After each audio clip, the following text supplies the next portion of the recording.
अरे पॉपकॉर्न मांग के गलती कर दी क्या? तो दोस्तों, आपका स्वागत है आपके अपने चैनल कॉमिक्स का खजाना में। और अब हम लोग पढ़ेंगे पार्ट 4।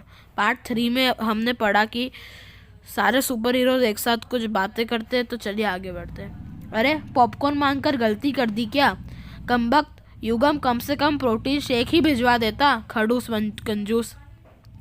तुम दोनों अपना ध्यान पेट से हटाकर दृश्य पटल पर लगाओ, कुछ हो रहा है। तुम नीचे आ सकते हो ध्रुव, एक्ट खत्म हो चुका है। यह तिलस्मान की आवाज है। कौन हो तुम? सामने क्यों नहीं आते? अगर मैं सामने आ गया तो तुम मेरे साथ लुका छुपी कैसे खेलोगे यार? इसी तिलस्म से निकलना है तो तुम्हें मेरे साथ लुका छुपी खेलनी होगी, ढूंढना होगा मुझे। आओ ध्रुव, मेरे पीछे आओ। सर्कस के टेंट से बाहर कोई भाग रहा है। यह तो पपेट शो यानी कठपुतलियों के खेल का टेंट है। क्या हुआ ध्रुव, चौंक गए? पूरा टेंट मधुर संगीत से गुंजायम हो गया। यह तो खास संगीत है जो जुपिटर सर्कस के शो के दौरान बजाया जाता था। अरे वाह, तुम्हें तो सब कुछ याद है, पर अफसोस हमें तुम भूल गए ध्रुव। और जब तक मैं तुम्हें याद नहीं आ जाता तुम मुझ तक नहीं पहुंच पाओगे। वहां है उन पुतलों के पीछे। फाड़! अरे तुम तो आज भी मेरा कहना नहीं मानते ध्रुव। मैंने कहा था ना कि जब तक तुम मुझे पहचान नहीं लेते मुझ तक पहुंच नहीं पाओगे। मेरे तुम और तुम्हारे दरमियान आज भी तुम्हारे यह अपने ही दीवार बनकर खड़े होंगे जैसे कि पहले थे।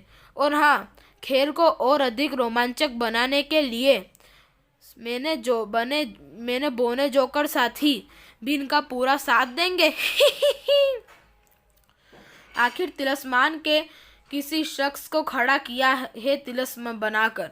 मुझे ऐसा क्यों लग रहा है जैसे कि मैं इसे जानता हूँ पर याद नहीं कर पा रहा। ठीक वैसे ही जैसे कई बार जवाब हमारे दिमाग में होते हैं पर जुबान पर नहीं आते। यह खाली नगर इतना जाना पहचाना सा क्यों प्रतीत हो रहा है मुझे। दोस्तों, अब हम गोजो के पास पहुंच चुके। सामने कोई तपस्वी घोर साधना में लीन दिखाई दे रहा है। क्या यह तपस्वी इन तिलस्म में मेरा कोई सहायता कर सकता है? हे विष्णु, यह कैसा तिलस्म माया जाल है? यह तपस्वी तो और मुझे कोई नहीं, मैं ही हूँ। मैं स्वयं को ही तपस्यार्थ देख रहा हूँ। कैसी समाधि लगाए बैठा हूँ मैं। विस्फरित मत हो गोजो। तिलस्मान के तिलस्म ने तुम्हारे भूले हुए अतीत को ही तिलस्म बना कर तुम्हारे समक्ष प्रस्तुत किया है। तपस्या गोजो की आवाज मेरे मस्तिष्क में गूंज रही है।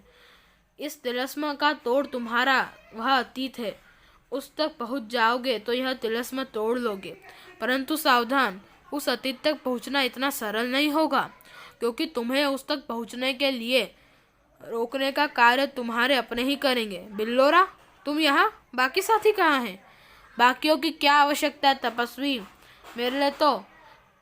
मेरे लिए तो मैं अकेला ही काफी हूँ। यह बिल्लोरा को क्या हो गया है? यह ऐसे विचित्र व्यवहार क्यों कर रहा है? ठहरो बिल्लोरा, यह क्या हो गया है तुम्हें? तुम तो मुझ पर आक्रमण क्यों कर रहे हो? यदि तू सहर्ष हमारा साथ देने को तैयार हो जाता तो यह नौबत नहीं आती। होश में आओ बिल्लोरा। बहुत चालाक है रे तू तपस्वी। मुझसे बचने के लिए तूने अपना एक प्रतिरूप पहले से ही तैयार कर रखा है। मैं कोई प्रतिरूप नहीं।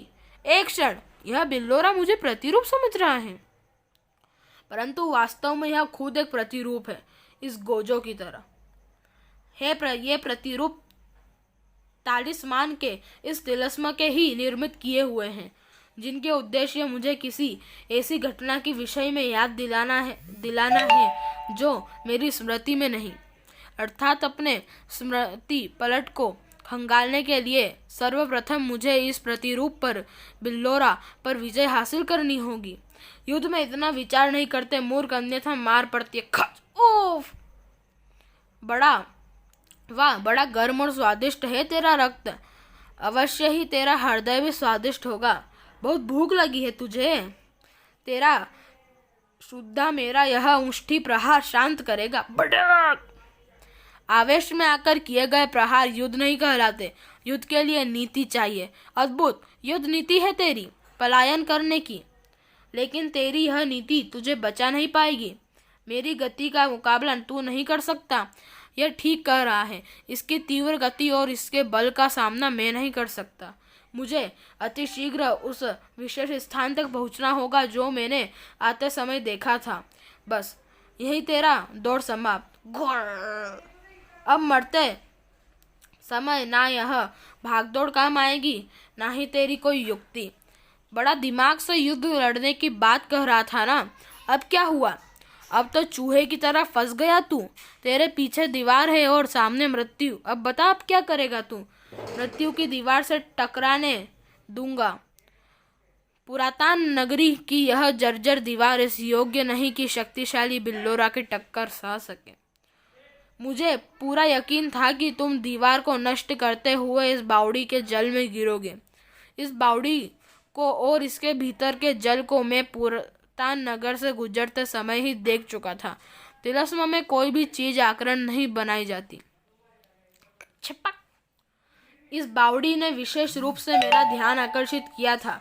एक पुरातन नगरी जो कि अवशेषों में बदल गई थी, उसकी बावड़ी ताजे जल से क्यों भरी हुई थी? यह बात मेरे मस्तिष्क में खटक रही थी, परंतु तुमसे लड़ते हुए मुझे इस बावड़ी का विचार आ गया। जब बिल्लियों की संपूर्ण प्रजाति का बहुत बड़ा शत्रु है, बस मुझे समझ आ गया कि तिलस्म ने इस बावड़ी में यह जल विशेषकर तेरे लिए ही बनाया है।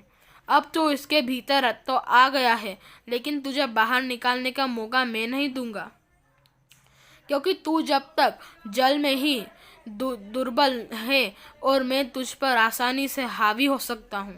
पटाक! अरे, यह तो परास्त होने ही विलीन हो गया। मैं तो बिल्लोरा को तिलस्म में आगे बढ़ने की कुंजी समझ रहा था। अब इस तिलस्म में आगे कैसे बढ़ा जाए? हर तिलस्म में आगे बढ़ने की कुंजी खुद तिलस्म ही होता है। यानी इस पुरातन नगरी के अवशेष ही मेरे आगे बढ़ने की कुंजी है। किंतु इनका प्रयोग किस प्रकार करूं? यह लिपि, प्रत्येक नगर में उस नगर का इतिहास लिपि के रूप में उसकी दीवारों और उसके स्तंभों पर गाड़ा जाता है, ताकि आने वाली पीढ़ियां उस इतिहास के बारे में जान सकें। इस लिपि की सहायता से मैं इस नगरी के अस्तित्व को जान सकूंगा और शायद उस रहस्य तक भी पहुंच सकता हूं जो इस तिलिस्म का आधार है।